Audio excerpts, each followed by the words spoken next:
nós temos um hábito de encarar a religiosidade como se fosse uma via de mão única. É um fenômeno que ocorresse só de mim para com Deus. Então não tem espaço para Deus.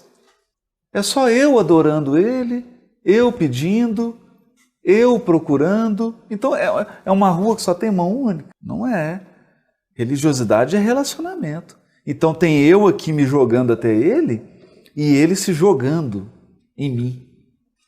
Que é a parábola do filho pródigo. Então em Jó ele fala, eu quero conversar com você, porque ele estava irritado, né? Foi perdendo tanto de coisa, perdeu a paciência. Ficou famosa a história da paciência de Jó. Né? Agora eu quero conversar. E aí Deus fala, pode vir, você vem como criatura, mas eu vou como criador. Porque essa relação ela é intricada. Então, ele vem como criador. E aí nos leva a quê? A perceber que por que é difícil a experiência religiosa? Porque ela requer humildade. Requer humildade.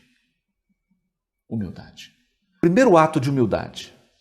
Tem um grande autor judeu chamado Abraham Joshua Heschel, que ele escreveu um livro que foi assim incrível, né? Um livro que mexeu, inclusive com os cristãos, né? Ele escreveu um livro, Deus em busca do homem. Ele diz assim, não, os homens estão buscando Deus? Não, antes Deus está buscando o homem, o ser humano. Um outro aspecto que a gente não se dá conta, né?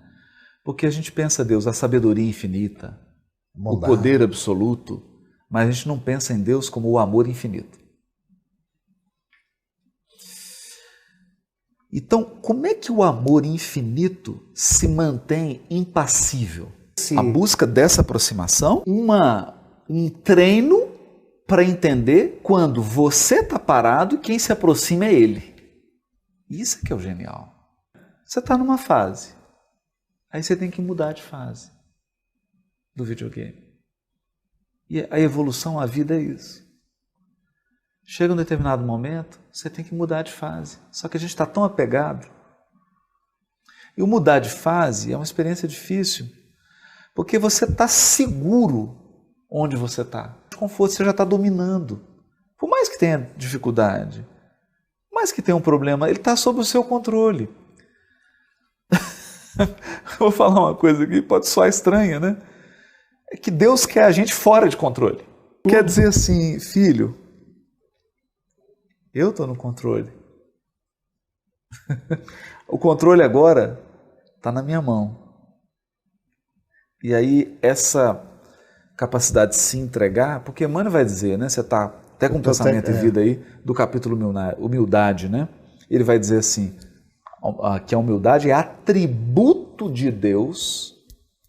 Atributo de Deus. No reino do eu. No reino do eu. Agora, o atributo de Deus, quando a gente fala de atributo de Deus, a gente lembra lá da questão 13 do Livro dos Espíritos. Atributo tem a ver com o caráter de Deus. Os atributos de Deus dizem respeito à sua natureza, ao caráter dele.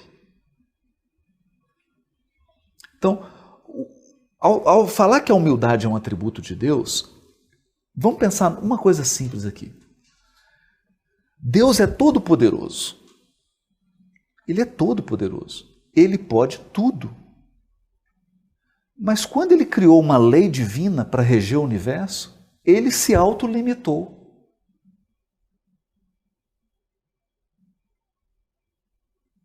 Não tem ato de maior humildade do que isso. Ele limitou-se a si mesmo. Ele estabeleceu a regra, o parâmetro é esse. Isso quer ver uma coisa da humildade de Deus, né? Que é um atributo dele, porque o que Emmanuel vai trabalhar no livro Pensamento e Vida é todas as nossas virtudes são reflexos. Nós estamos refletindo, porque a fonte é Deus. Né? Então, quer ver uma coisa de humildade? Está na parábola do filho pródigo, ou dos dois filhos. A gente lê a parábola e pensa no filho mais novo, pensa no filho mais velho, mas não pensa no pai. Tem um aspecto fundamental dessa parábola. Deus aceita você não querer se relacionar com Ele. Pode ir. Agora. Pode ir onde você quiser. Não, mais do que isso.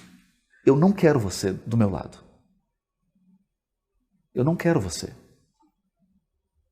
Entenda, não é eu não acredito em você. Não. Eu sei que você existe. Eu não quero me relacionar com você. Eu não quero o seu amor. Então, esse tema foi retratado num filme interessante do Jim Carrey.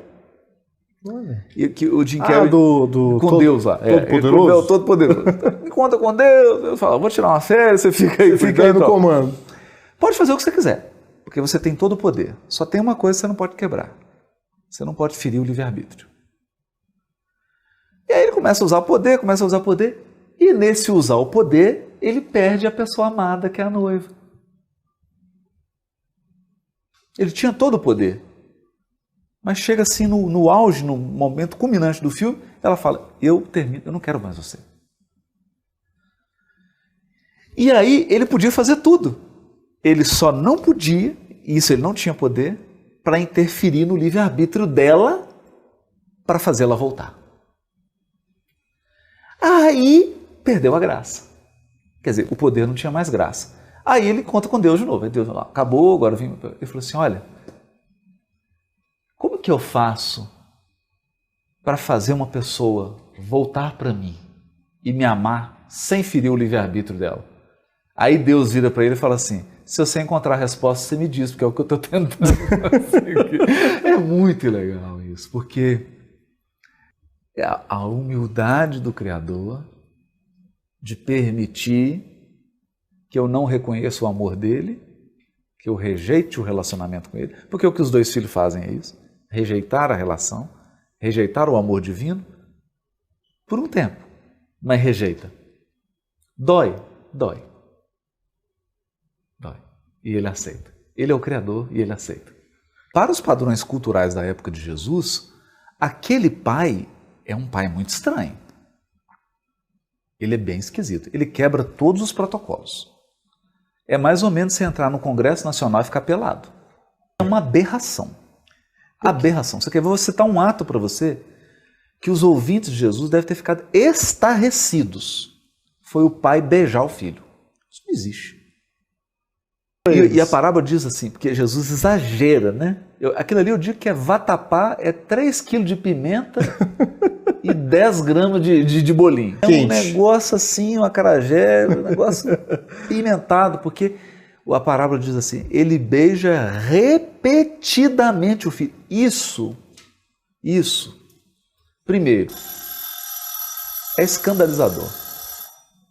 É escandalizador porque é um gesto de mãe, não é atitude de pai nem de um ancião. Correr, isso é coisa de criança. Ele correu, ele matou o bezerro cevado, ele fez tudo que socialmente ele não podia fazer.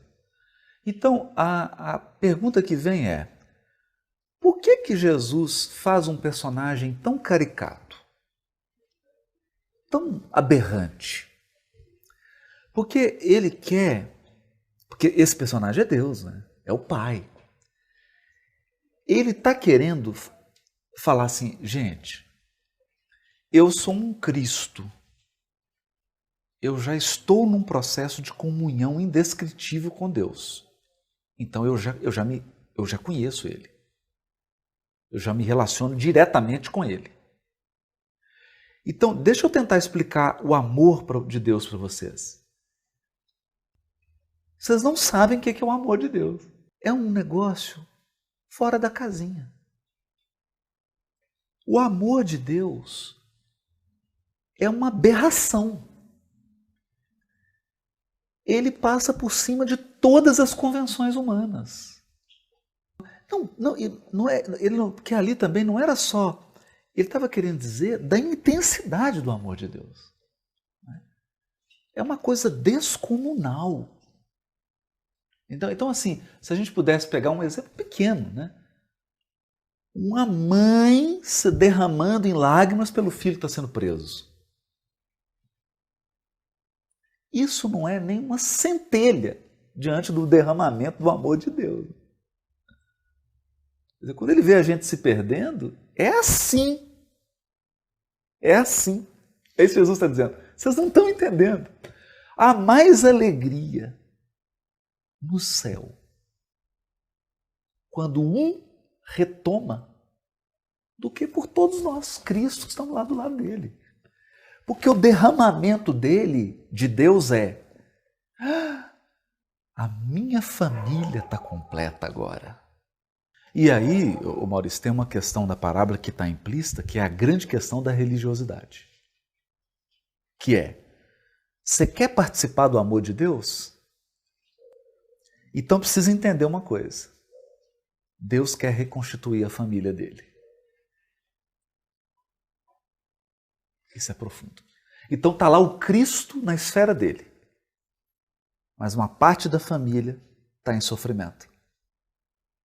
Então você pega lá na antologia mediúnica do Natal, aquela mensagem do Humberto Campos, né, com Simão Pedro, Jesus com Simão Pedro, e ele fala para Simão assim: Simão, enquanto houver uma lágrima no mundo, eu não descansarei. E Simão? Por quê?